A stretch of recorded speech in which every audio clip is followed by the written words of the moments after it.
The Tale of the Kind Daughter. In a sun-dappled village lived the kind daughter.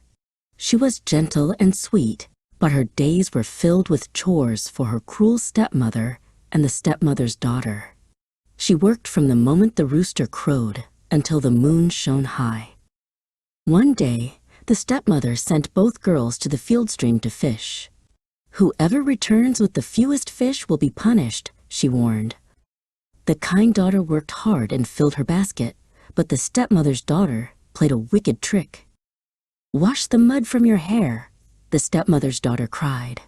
While the kind daughter was distracted, her sister quickly emptied her full basket, leaving only one tiny, shiny goby fish.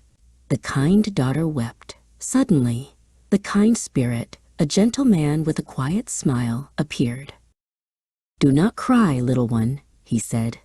"This is a special fish. Bring it home and keep it safe in the well." The kind daughter obeyed, and the little fish became her only friend.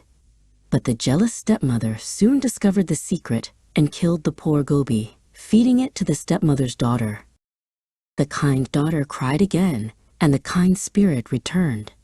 "Gather the bones and bury them under the four legs of your bed," he advised.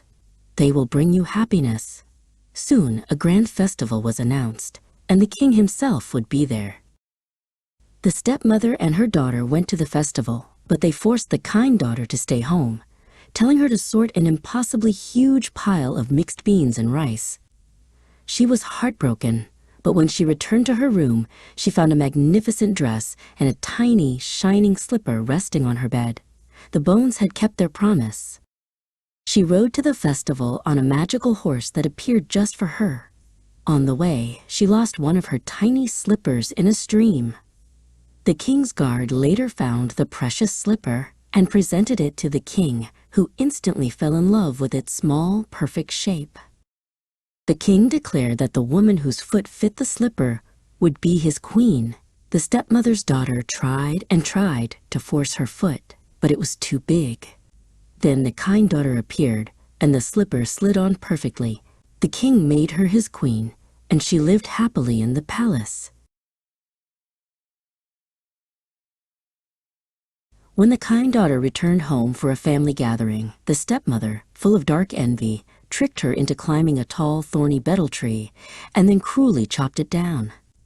The kind daughter was lost, and her spirit began a series of transformations: a little sparrow, a beautiful loom, and finally, a single persimmon fruit.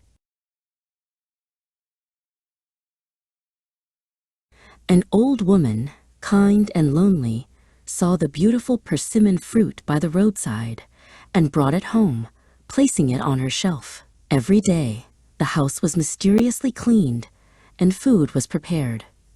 One afternoon, the old woman hid and watched as the kind daughter emerged from the fruit and tidied the cottage.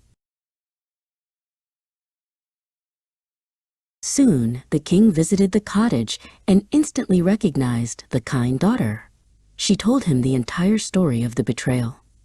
When the stepmother's daughter arrived, pretending to be the queen, the kind daughter asked her a cunning question. "How does one make one's skin as fair and lovely as mine?"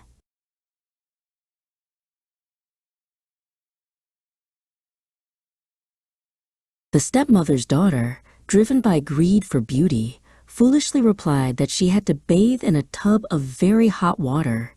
The stepmother's daughter followed this terrible advice and was tragically lost.